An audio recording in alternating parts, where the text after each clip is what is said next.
Hello শিক্ষার্থী বন্ধুরা, আসসালামু আলাইকুম। তোমাদের সবাইকে বিএসসি নার্সিং অ্যাডমিশন টেস্ট 23-24 এর ওয়েটিং লিস্ট প্রকাশিত হয়েছে।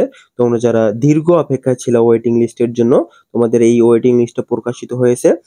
এই ওয়েটিং লিস্টে প্রথমে দেখো, ঢাকা নার্সিং কলেজ ঢাকা, এখানে 100 জন নেওয়া হয়েছে নতুন করে। তারপর রাজশাহী নার্সিং কলেজ রাজশাহী, এখানে 100 জন। তারপর দেখো 103 চট্টগ্রাম নার্সিং কলেজ চট্টগ্রাম 100, এখানে দেওয়া আছে এমএমএম, এগুলো হচ্ছে মেরিট পজিশন। হ্যাঁ, আর এফএফ দেখো, এখানে এফএফ দ্বারা কি বোঝানো হয়েছে? এফএফ হচ্ছে তোমার ফ্রিডম ফাইটার্স, অর্থাৎ ফ্রিডম ফাইটার যারা মুক্তিযোদ্ধা কোটায় ছিল, তাদের মুক্তিযোদ্ধা কোটা থেকে নেওয়া হয়েছে। শিক্ষার্থী বন্ধুরা, এখানে দেখো চট্টগ্রাম নার্সিং কলেজের মেরিট লিস্ট প্রকাশিত হয়েছে ওয়েটিং লিস্টের।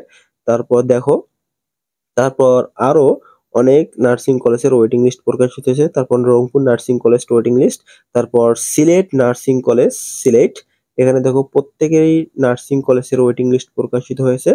তোমরা এখান থেকে দেখে নিতে পারো, তোমাদের রোল মিলাই নিতে পারো। হ্যাঁ, এ রোল মিলাই তোমাদের রেজাল্টের সঙ্গে মিলাই নিতে পারো শিক্ষার্থী বন্ধুরা। আর আমি তোমাদের আমার ডিসক্রিপশন বক্সে এই লিংক দিয়ে দিতে পারি, অথবা কমেন্টে তোমরা কমেন্ট করতে পারো, আমি তোমাদের পিডিএফ আকারে দিয়ে দিব এই তোমাদের রেজাল্ট। যদি তোমরা চাও আমাকে কমেন্ট করে জানাবা। আর যদি অত কষ্ট করতে না চাও, তাহলে এখান থেকে মিলাই নিতে পারো তোমার রেজাল্টের সঙ্গে, অর্থাৎ তোমার রোলের সঙ্গে। তাহলে তুমি তোমার কাঙ্ক্ষিত রেজাল্ট পেয়ে যাবা শিক্ষার্থী বন্ধুরা। তোমরা ভিডিওটা যদি ভালো লেগে থাকে, তোমাদের ভিডিওতে একটি লাইক দিও এবং ভিডিওটা শেয়ার করে দাও তোমাদের বন্ধুদের মাঝে। ইনশাল্লাহ পরবর্তীতে এর চেয়েও ভালো ভালো ভিডিও নিয়ে আসবো।